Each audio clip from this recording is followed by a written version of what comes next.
Quarter ফাইনালে ওঠার match. অপেক্ষাকৃত দুর্বল স্লোভেনিয়া নির্ধারিত সময়ে কোনো গোল করতে দিল না পর্তুগালকে। অবশেষে পর্তুগিজদের সামনে সুযোগ এলো। অতিরিক্ত সময়ের 105 মিনিটে প্ল্যানটি পেল তারা। স্বাভাবিকভাবেই দলের সেরা তারকা ক্রিস্টিয়ানো রোনালদো নেবেন প্ল্যানটি। পুরো পর্তুগিজ শিবির তখন গোল উদযাপনের অপেক্ষায়। এমন এক মুহূর্তে প্ল্যানটি থেকে গোল করতে ব্যর্থ হলেন রোনালদো। তার জোরালো শট ডান দিকে ঝাঁপিয়ে পড়ে ফিরিয়ে দেন স্লোভেনিয়ার গোলকিপার জ্যান ওভলাক।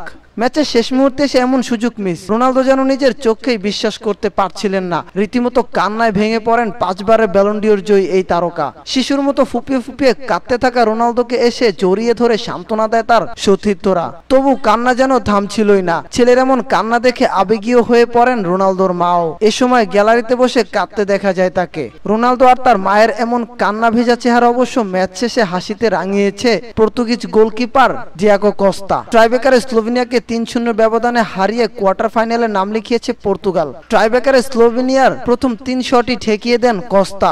এরপর পর্তুগিজের হয়ে প্রথম শটটি নিতে যান রোনালদো, করেন গোলও।